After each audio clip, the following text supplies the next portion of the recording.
Hello students, आज हम लोग पढ़ने जा रहे हैं चैप्टर 3 पॉलिटिकल साइंस में, जिसका हेडिंग है कॉन्स्टिट्यूशनल डिज़ाइन। कॉन्स्टिट्यूशनल डिज़ाइन मतलब संविधान का डिज़ाइन। संविधान यानी संविधान क्या? संविधान मतलब जो है हम लोग इस चैप्टर में देखना है वो सारी चीज़ आपको मैं बता दूं। संविधान इस चैप्टर में हम लोग को देखना है कि कॉन्स्टिट्यूशन होता क्या है, वो हमारे लिए क्यों ज़रूरी है, उसको किस तरह से बनाया गया है, या फिर और वो हमारे समाज के लिए ज़रूरी है, उससे उसमें क्या क्या चीज़ें हैं, उसका क्या काम है। तो आइए देखते हैं। सबसे पहले हम लोग देखते हैं कि व्हाट इज़ कॉन्स्टिट्यूशन। कॉन्स्टिट्यूशन क्या है? तो there are certain basic rules. कहने का मतलब कि कुछ रूल्स होते हैं जो हमारे सहूलियत के लिए बनाए जाते हैं, जिससे आपस में पीपल्स में क्लैश ना हो। उन सारी चीज़ों को कॉन्स्टिट्यूशन में लिखा जाता है। देखिए, बेसिकली कॉन्स्टिट्यूशन एक ऐसा किताब है जिसमें सारे रूल्स यानी सारे रूल्स लिखे हुए हैं, जिसमें जो आपके राइट्स, आपके रूल्स, आपके काम करने का तरीका, आपके अंडर कौन कौन सी पावर है, या फिर एक गवर्नमेंट कैसे फंक्शन करेगा, ये सारी बातें एक किताब में लिखी हुई रहती है या एक बुक में, जिसको हम लोग क्या बोलते हैं? कॉन्स्टिट्यूशन, संविधान बोलते हैं। ये हमारे लिए बहुत ज़रूरी है। अभी हमारे लिए क्यों ज़रूरी है इसको हम लोग देखेंगे आगे के टॉपिक में। जो टॉपिक हमारा रिलेटेड है साउथ अफ्रीका से। तो इसमें देखिए, constitution, democratic constitution in south Africa. South Africa में डेमोक्रेटिक कॉन्स्टिट्यूशन कैसे आया? मतलब कि एक राजतंत्र को हट के प्रजातंत्र। डेमोक्रेसी मतलब आप जानते हैं, प्रजातंत्र मतलब जहाँ पे पब्लिक जो है इलेक्ट करता है गवर्नमेंट को। तो डेमोक्रेटिक कॉन्स्टिट्यूशन वहाँ कैसे आया? तो in 1964 Nelson Mandela and the 7 other leaders were sentenced to the life imprisonment in 1964 for daring to oppose the apartheid regime in the country. कहने का क्या मतलब हुआ कि 1964 में नेल्सन मंडेला और 7 और भी इनके साथ जो लीडर्स थे, उन लोगों को आजीवन कारावास का सजा सुना दिया गया। क्यों? इन पे देशद्रोह का आरोप लगा था भाई। साउथ अफ्रीका में इन पे देशद्रोह का आरोप लगा था। क्यों? क्योंकि ये लोग उस समय अपार्थाइड्स क्या होता है भाई? अपार्थाइड्स को अपोज कर रहे थे, तो इन पे देशद्रोह का मुकदमा चला दिया गया। अब भाई अपार्थाइड्स क्या होता है? ये जो वर्ड है आपका अपार्थाइड, ये क्या होता है? अपार्थाइड का कहने का मतलब कि साउथ अफ्रीका में उस समय रंग भेद चालू हुआ था। रंग भेद मतलब जो पीपुल को आपस में बांटना या फिर उन्हें भेदभाव करना कि तुम रंग के आधार पे, रंग यानी काला गोरा, आप लोग जानते हैं रंग का मतलब काला गोरा, उस आधार पे आपके साथ डिस्क्रिमिनेशन करने को अपार्थाइड्स बोलते हैं। तो नेल्सन मंडेला साहब ने उस समय 1964 में इसी चीज़ को अपोज किया था कि भाई कलर के आधार पे लोगों में डिस्क्रिमिनेशन नहीं फैलाना चाहिए। तो उस समय की जो वहाँ की मौजूदा गवर्नमेंट थी, मतलब जो जिनका उस समय सरकार था वहाँ पे, उन लोगों ने इनको लाइफ इम्प्रिजमेंट का सज़ा सुना दिया और इनको जेल भेज दिया। कौन सा जेल भेजा था भाई? रॉबन आइलैंड। रॉबन आइलैंड साउथ अफ्रीका का सबसे खतरनाक जेल माना जाता था, और वहाँ पे वो लोग 28 साल रहे। अब बात यहाँ पे है कि सर सज़ा तो लाइफ इम्प्रिजमेंट का हुआ था, फिर वो 28 साल से मैं कैसे छूट गए? तो इनके और भी स्ट्रगल्स के बारे में हम लोग अभी पढ़ेंगे। तो चलिए, तो अपार्थाइड के अगेंस्ट स्ट्रगल, उनका स्ट्रगल शुरू हुआ। उन्होंने पहले आवाज़ उठाया अपने साथ लीडर्स के साथ कि भाई अपार्थाइड जो है वो नहीं होना चाहिए, ये गलत चीज़ है। किसी व्यक्ति को, कोई भी व्यक्ति के कलर के आधार पे उन लोगों के साथ डिस्क्रिमिनेशन नहीं होना चाहिए। कौन काला है, कौन गोरा है, ये चीज़ नहीं होना चाहिए। किसी भी कंट्री में या फिर किसी भी समाज को ये अंदर से ईवल स्वरूप देता है। आप समझ रहे हैं ना? जैसे कि मान लीजिए कि अब किसी व्यक्ति को हम नहीं करना चाहिए, लेकिन मान लीजिए कि कोई कर रहा है इस तरह से, तो वो नेगेटिविटी फैला रहा है ना समाज में भाई, वो क्लैश का कारण बन रहा है कहीं ना कहीं दो पक्षों के बीच में। तो उससे क्या होगा? लड़ाई होगी, जाने जाएंगे, लोग मरेंगे। तो वो सही चीज़ नहीं है। सोसाइटी में दोनों तरफ डैमेज होगा। अगर लड़ाई होता है तो ऐसा थोड़ी है कि एक पक्ष को ही नुकसान होगा, दोनों पक्षों को नुकसान होगा बराबर ही। तो ये सोसाइटी में क्लैश पैदा करता है, तो सोसाइटी अनस्टेबल हो जाएगा। तो इस चीज़ को, ये सब चीज़ें, ये था एक आपको बताया मैंने कि क्लैश को रोकने के लिए भी कॉन्स्टिट्यूशन का ज़रूरत है। तो ये अभी साउथ अफ्रीका का पूरा ख़त्म नहीं हुआ, अभी आगे भी देखना है उन लोगों का स्ट्रगल अगेंस्ट अपार्थाइड कैसे शुरू हुआ। तो apartheid was the name of the system of racial discrimination unique to South Africa. मैंने आपको बताया कि साउथ अफ्रीका में कलर यानी कि रेशियल मतलब नस्ल होता है। रेशियल मतलब नस्लवाद, जिसको आप लोग बोलते हैं, नस्ल, कौन काला है कौन गोरा है, उसके आधार पर जो डिस्क्रिमिनेशन हो रहा था, उसको रोकने के लिए नेल्सन मंडेला साहब ने अपना आवाज़ उठाया कि भाई नहीं होना चाहिए, ये सब सही चीज़ें नहीं हैं। तो ये वहाँ से शुरू हुआ, और बहुत यूनिक था उस समय कि भाई कोई कलर के आधार पे किसी से डिस्क्रिमिनेशन करता। और ये कौन लोग फैला रहे थे भाई? वहाँ के जो नेटिव पीपुल थे। अब साउथ अफ्रीका में जो नेटिव पीपल्स थे वो तो नहीं फैलाएंगे ना भाई, जो वहाँ से बचपन से रह रहे हैं सबके साथ, तो वो थोड़ी बोलेंगे कि भाई तुम काला हो तुम गोरा। नहीं, नेटिव पीपल्स नहीं, बाहर से कुछ यूरोपियंस आए थे साउथ अफ्रीका में। अब यूरोपियंस क्यों आए थे? वो व्यापार की तलाश में आए थे। अब जैसे इंडिया में हुआ, इंडिया में क्या हुआ, ब्रिटेन से जो आई सरकार, जो हम लोग पे ब्रिटेन का ही शासक था, आज़ादी से पहले हम लोग पे अंग्रेज ही राज कर रहे थे, तो उन लोग यहाँ पे किस लिए आए थे? व्यापार करने के मोटो से आए थे। पर वहाँ पे हमारे समाज में कुछ त्रुटियाँ या गलतियाँ वो नोटिस कर लिए और उसको अपना ताकत बना करके हमारे ऊपर रूल किए बाय फोर्स, गन्स के थ्रू। हम लोग नहीं चाह रहे थे कि हम लोग के पे वो रूल करें या हम लोग को गुलाम बनाए, वो लोग बाय गन्स बाय पावर हम लोग के ऊपर रूल किए हैं। यानी कहने का मतलब वो लोग सुपीरियर थे उस समय और हम लोग इन्फीरियर थे, हम लोग पिछड़े में थे, हम लोग को उतना ज्ञान नहीं था भाई कि इस तरह से भी कुछ होता है।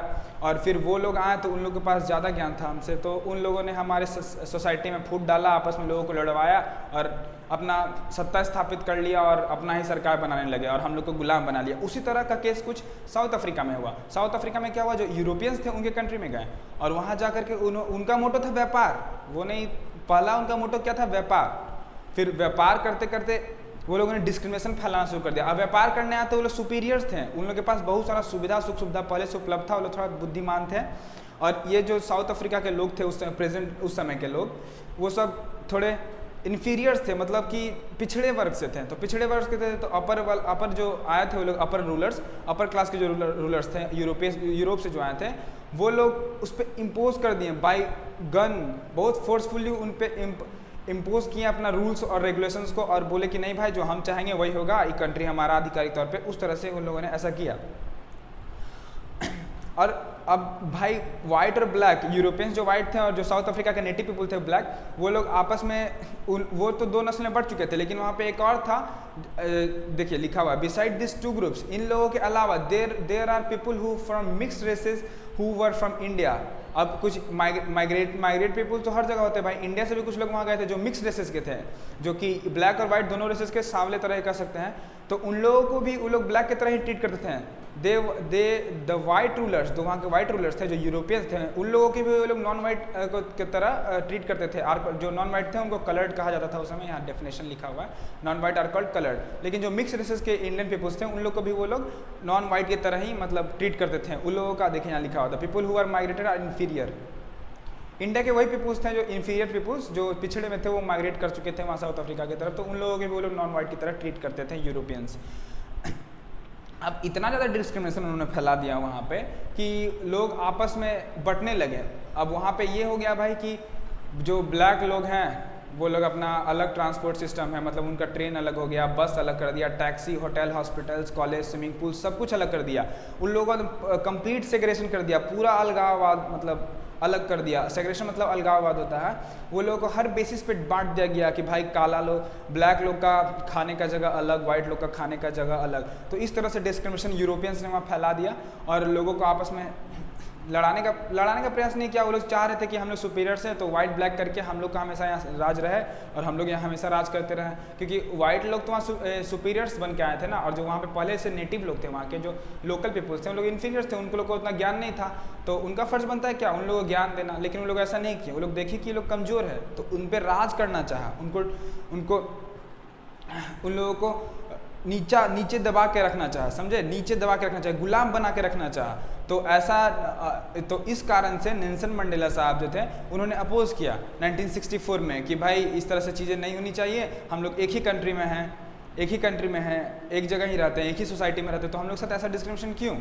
सही बात है भाई, अब एक ही कंट्री में हैं, एक ही मोहल्ला में रह रहे हैं आप। अब मान लीजिए कि आपका दो दोस्त है, एक ही मोहल्ला में रह रहा है और किसी भी आधार पे आप दोनों में डिस्क्रिमिनेशन किया जा रहा है और आप दोनों एक ही IQ लेवल के हैं, तो ये गलत बात ना है कि आप एक ही साथ रह रहे हैं। आप मान लीजिए आपका छोटा भाई है, आप बड़े भाई हैं, मम्मी छोटे वाले भाई को ज़्यादा प्यार करते तो आप लड़ने लगते हैं, है कि नहीं, आप विद्रोह कर देते हैं घर में, है कि नहीं। तो ये समझ गए थे कि भाई हम लोग के साथ अन्याय हो रहा है, क्योंकि हम लोग को रंग के आधार पे हम लोग को बांटा जा रहा है। तो इन्होंने अपोज किया और अपोज करने के साथ ही वहाँ की जो मौजूदा गवर्नमेंट थी यूरोपियंस की, जो इसमें सब यूरोपियंस ही थे, तो उन्होंने इन लोगों को सजा सुना दी लाइफ इम्प्रिजमेंट का और उन लोगों को डाल दिया जेल में। नेल्सन मंडेला साहब अकेले नहीं थे, उनके साथ 7 और लीडर्स थे। और जो इंडियंस थे वो भी अपार्थाइड सिस्टम के अगेंस्ट खड़े होने गए। धीरे धीरे जब लोगों को पता चला कि हाँ भाई जो नेल्सन मंडेला साहब है, कोई आदमी खड़ा हुआ है इस चीज़ के खिलाफ, और उनकी बातें लोगों को समझ में आने लगी कि हाँ सही चीज़ है भाई, किसी को भी कलर के आधार पर डिस्क्रिमिनेट नहीं करना चाहिए सोसाइटी से, या फिर उसको अलग नहीं समझा जाना चाहिए। तो सब लोग खड़ा हो गए इसके समर्थन में कि हाँ भाई सही चीज़ है, नहीं करना चाहिए। फिर उन लोगों ने अब पूरा उन लोगों का एक पॉलिटिकल पार्टी तैयार हो चुका था। कहने का मतलब उन लोगों ने अपना एक पूरा का पूरा दल तैयार कर चुके थे, और उस दल को नाम दे दिया था अफ्रीकन नेशनल कांग्रेस। जब क्रांति आगे बढ़ी नेल्सन मंडेला साहब के नेतृत्व में, तो उन्होंने एक ANC नाम की एक पार्टी बना ली, जिसका नाम था, फुल फॉर्म था अफ्रीकन नेशनल कांग्रेस। और ये पार्टी बना के वो लोग उसके खिलाफ मतलब शुरू कर चुके थे अपना विद्रोह अपार्थाइड के खिलाफ, और सेग्रेशन के खिलाफ वो लोग अपना शुरू कर चुके थे। और जो ये पार्टी था उन लोगों को अम्ब्रेला की तरह काम कर रही थी। अम्ब्रेला करने का मतलब उन लोगों को बाहर से आने वाली मुसीबतें, जो अगर कोई एक व्यक्ति किसी चीज़ को अपोज करता तो उसके लिए बहुत मुसीबत था। जैसे कि शुरुआत में जब नेल्सन मंडेला साहब खड़ा हुए तो उन लोगों को जेल में डाल दिया गया। अब इसी तरह से कोई एक अकेला आदमी खड़ा होता है किसी भी चीज़ के अपोज में। मान लीजिए कि आप घर में हैं, आप लोग 5 लोग, अब पापा कोई डिसीजन ले लिया, अब आप अकेले ही खड़ा होकर बोल रहे नहीं ये गलत है, तो आपकी तो भाई धुलाई हो जाएगी, है कि नहीं।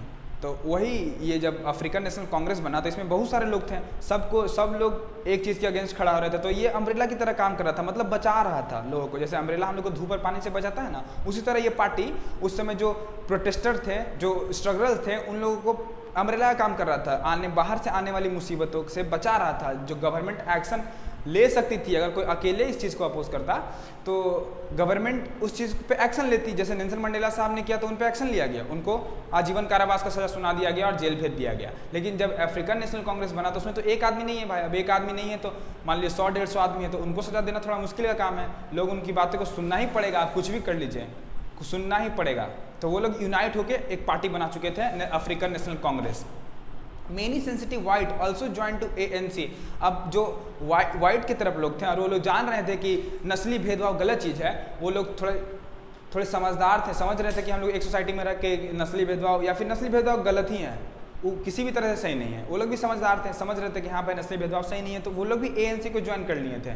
बहुत सारे वाइट पीपल्स भी ANC को ज्वाइन करके और अपार्थाइड के अगेंस्ट खड़ा होने लगे थे। और बहुत सारे जो कंट्रीज़ है, बाहर की कंट्री, अब मान लीजिए इंडिया में कुछ होता है तो बाहरी अगर कुछ मतलब सही या कुछ गलत होता है तो बाहरी कंट्री है निंदा करती है या फिर तारीफ़ करती है। अगर सही करते हैं तो तारीफ़ करती है, क्योंकि पूरा दुनिया आपस में कनेक्टेड है ना भाई। अब यहाँ पे कुछ होता है तो उनके यहाँ भी मतलब इस बात का प्रभाव पड़ता है। जैसे कि अमेरिका में हुआ, अभी हाल का ही आप अगर न्यूज़ देखते हो तो आपको पता होगा, जॉर्ज फ्लॉयड नाम के एक व्यक्ति को शूट आउट पे मार दिया गया। तो इस तरह से वहाँ पे फिर दंगा भड़क गया वाइट और ब्लैक के, कि ब्लैक था इसलिए मार दिया गया, इस तरह का कुछ दंगा वंगा भड़क गया वहाँ। तो उसी तरह का उस समय भी वहाँ था। तो सबको पता चला आपस में कंट्रीज़ को, और सब लोगों ने डिअनाउंस्ड, यहाँ पे लिखा हुआ डिअनाउंस्ड का मतलब होता है निंदा करना। सारे कंट्रीज जो थे इस अपार्थाइड के खिलाफ इस सिस्टम की निंदा कर रहे थे कि ये बहुत गलत चीज़ है भाई। किसी को भी नस्ली भेदभाव से मतलब सही चीज़ नहीं है, बचा के रखना चाहिए किसी को भी नस्ली भेदभाव से। तो ये गलत था और बहुत सारी चीज़ अनजस्ट मतलब अन्यायपूर्ण था, मतलब कि एक पक्ष के साथ अन्याय हो रहा था। तो सारे जो भी समझदार कंट्री थे वो इसके अगेंस्ट में खड़ा होने लगे, इसके खिलाफ बोलने लगे। तो तब जाके वहाँ के गवर्नमेंट पे जो था, तब भी वहाँ के गवर्नमेंट में कोई प्रेशर नहीं बन रहा था, वो लोग अपना काम कर ही जा रहे थे, कोई फ़र्क नहीं पड़ा था। वो लोग उसी तरह ब्लैक पीपल को टॉर्चर कर रहे थे, उन लोगों को मार रहे थे, उन लोगों को डिटेन कर रहे थे, मतलब स्थिति गंदा करके रखे थे उन लोगों के लिए, समझे। गवर्नमेंट को कोई फ़र्क ही नहीं पड़ रहा था कि कोई अपोज करे ना करे, कोई फ़र्क नहीं पड़ता है। फिर आगे चलिए देखते क्या होता है। ये कुछ प्रोटेस्टर्स की तस्वीर है जो आप देख सकते हैं। किल अपार्थाइड, नो डिटेंस, ये देखिए लिखा हुआ ना, police army out to township, ठीक है, एंटी अपार्थाइड मूवमेंट। इस तरह के मूवमेंट जो वहाँ थे बहुत जोरों शोरों से चल रहे थे उस समय। जब ANC बना, ANC बनने के बाद इस तरह के जो मूवमेंट थे वो पूरा जोरों शोरों पे थे। सब लोग अपार्थाइड के खिलाफ खड़े हो रहे थे, सब लोग। बाहरी कंट्रीज़ भी अपार्थाइड के खिलाफ खड़े होने लगी थी कि भाई गलत चीज़ है, हम लोग ये नहीं होना चाहिए। तो यहाँ तक तो आप लोग समझ चुके हैं। अब आगे चलिए देखते हैं क्या हुआ। टुवार्ड्स अ न्यू कॉन्स्टिट्यूशन, अब जब इस तरह की बातें होने लगी अफ्रीका में कि भाई ब्लैक लोगों का अलग, काले लोगों का अलग, तो उन लोगों ने एक सोचा कि अब एक नए संविधान की तरफ ये जो घटनाएं थी, ये उन लोगों को एक नया सोच दी। ये कारण बनी एक नए संविधान को बनाने का। अब कोई इस तरह की घटना अगर नहीं होती तो वो लोग जैसे चल रहे थे वैसे ही चलते हैं, कोई कॉन्स्टिट्यूशन नया नहीं फ्रेम होता, कोई रूल्स रेगुलेशन नहीं बनते, वो लोग मारते ही रहते। अगर नेल्सन मंडेला साहब खड़ा नहीं होते वहाँ पे तो क्या होता, हमेशा के लिए जो इन्फीरियर थे वो इन्फीरियर ही रह जाते, और जो सुपीरियर्स थे, जो यूरोपियंस थे, वो सुपीरियर्स ही रह जाते हैं। और वहाँ पे अफ्रीका में मतलब यूरोपियंस का मतलब पूरा दबदबा बना रहता। तो एक व्यक्ति खड़ा हुआ और वो बोला ये अन्यायपूर्ण है, तो अब गवर्नमेंट को क्या करना पड़ेगा, अब दोनों पक्षों का बात सुनना पड़ेगा, वाइट भी ब्लैक भी, और दोनों को साथ मिलाकर एक बीच का रास्ता निकालना पड़ेगा और उस कुछ रूल्स रेगुलेशन सेटअप्स करने पड़ेंगे। तो वो जो मूवमेंट था वो अफ्रीका को एक नए डेमोक्रेटिक कॉन्स्टिट्यूशन की तरफ ले गया, मतलब कि आज़ाद सोच, मतलब लोकतांत्रिक संविधान को बनाने के लिए मतलब प्रेरित किया, या फिर बताइए कह सकते हैं कि वो एक कारण बना जिसके कारण कॉन्स्टिट्यूशन वहाँ पे फ्रेम होना शुरू हुआ। लोग उसके पे सोचने लगे कि भाई एक बीच का रास्ता निकाला जाए जिससे क्लैश कम हो या फिर इस नस्ली भेदभाव को खत्म कर दिया जाए पूरा जड़ से। अब protester and the struggle against apartheid has increased, हम पहले ही बोल चुके हैं कि बढ़ने लगा धीरे धीरे उनका तादाद। जब ANC बना उसके बाद से तादाद बढ़ने लगा, बाहर की भी कंट्रीज इन्वॉल्व होने लगी, इसमें निंदा करने लगी कि भाई ये गलत हो रहा है। The white regime has change it's policy, जब वहाँ की जो वाइट गवर्नमेंट थी अब उनको पॉलिसी चेंज करना ही पड़ा, क्योंकि काफ़ी सारे लोग उसके खिलाफ खड़े होने लगे थे। अब बाहर की कंट्री भी खड़ी हो रही है खिलाफ, तो वो तो गलत हो गई भाई। अब सब लोग कह रहे हैं कि गलत है और आप अकेले होकर कह रहे हैं सही है, तो आपका आवाज़ तो जब दबी जाना है। तो उस तरह कुछ अब वाइट पीपल के साथ होने लगा था, वो लोग सिमट कर रह गए थे छोटे से चीज़ में। और जो प्रोटेस्टर थे अपार्थाइड के खिलाफ उनका नंबर डेली बढ़ रहा था, डेली वो लोग इंक्रीज़ कर रहे थे। आफ्टर 28 ऑफ इम्प्रिजमेंट, अब शुरुआत में नेल्सन मंडेला साहब ने जब आवाज़ उठाया तब ये सारा चीज़ हुआ, और अब फिर 28 साल बाद उनको रिहा कर दिया गया, क्योंकि ये सही चीज़ के लिए आवाज़ उठाए थे भाई। जब सरकार को पता चला कि हाँ सही चीज़ था, नेल्सन मंडेला साहब ने सही चीज़ के लिए आवाज़ उठाया था, तो 28 ईयर बाद उनको जेल से रिहा कर दिया गया। उनका जो लाइफ इम्प्रिजमेंट का सज़ा था उसको ख़त्म करके उनको 28 साल बाद जेल से रिहा कर दिया गया। The apartheid government came to an end on 26 April यानी 26 अप्रैल 1994। जो अपार्थाइड गवर्नमेंट थी वो 26 अप्रैल 1994 को ख़त्म हो गई, मतलब वो लोग पॉलिसी में बदलाव किए और ख़त्म। अब वहाँ से अब डेमोक्रेसी चालू होता है, समझे। After emergence of new democratic south Africa, देखिए लिखा है ना, after emergence of new democratic south Africa, मतलब अब डेमोक्रेसी आ रहा है साउथ अफ्रीका में। अब ऐसा नहीं है कि एक जो पीपल लीड कर रहे थे वही लीड करेंगे, अब मौका इन्फीरियर्स को ही मौका मिलेगा, उन लोग को भी बताया जाएगा कि आप इस तरह से लीडर बन सकते हैं, और उन लोग को भी लीडर बनाया जाएगा।